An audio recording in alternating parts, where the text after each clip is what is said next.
বন্ধুরা welcome to my channel. এখন কথা বলবো WPL অর্থাৎ মহিলাদের খেলা নিয়ে, যেখানে হরমনপ্রীতের অর্ধশত রান জিতে WPL জমিয়ে দিল মুম্বাই। বিফলে গেল ফুলমণির লড়াকু ইনিংস।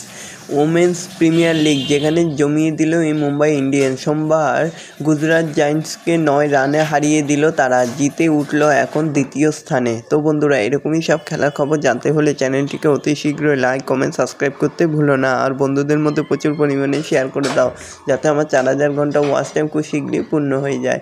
তো বন্ধুরা, শুরু হয়ে গেল WPL ওমেন প্রিমিয়ার লিগ, যেখানে মুম্বাই জিতে ম্যাচ জমিয়ে দিল। সোমবার গুজরাট জায়েন্টসকে 9 রানে হারিয়ে দিল তারা। দিল্লিকে সরিয়ে অল্পের জন্য শীর্ষে ওঠা হলো না হরমনপ্রীত কৌরের দলের, তবে আরও একটি ম্যাচ বাকি রয়েছে তাদের।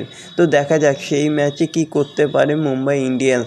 তবে গুজরাটের সঙ্গে হাড্ডাহাড্ডি লড়াই হয়েছে। টস হেরে আগে ব্যাট করতে নেমেছিল মুম্বাই, তাকে রান আউট করেছিল গার্ডনার। তবে দ্বিতীয় উইকেট ম্যাথুইস এবং শিবারবেল জুটি করেছিল 38 ও 27 রানের। ম্যাথুইস আউট হওয়ার পর তারপর শিবার ও ব্রেন্টের সঙ্গে যোগ দেন অধিনায়ক হরমনপ্রীত কৌর। তারা তৃতীয় উইকেটে 59 রান যোগ করেন। নেমে চালিয়ে খেলে দ্রুত রান আউট হয়ে যান অমনজিৎ কৌর। 3টি 4 ও 1টি 6-এর সাহায্যে 15 বলে 27।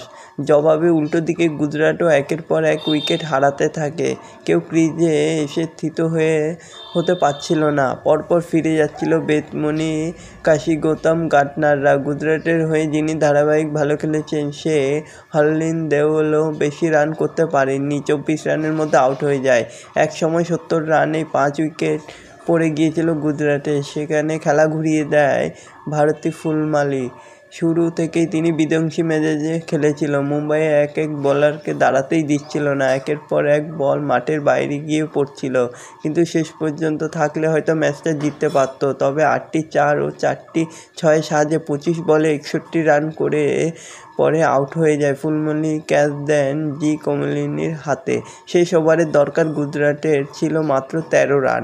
প্রথম বলেই রান আউট হয় তনুজা। তার ম্যাচে ম্যাথুস ফেলে দিলেও সেই বলার দিকে ছুড়ে দেন এবং রান আউট হয়ে যান।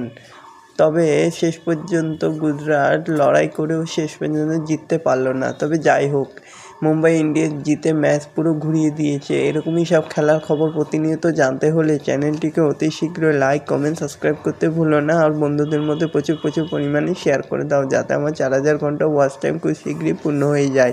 ধন্যবাদ সবাইকে।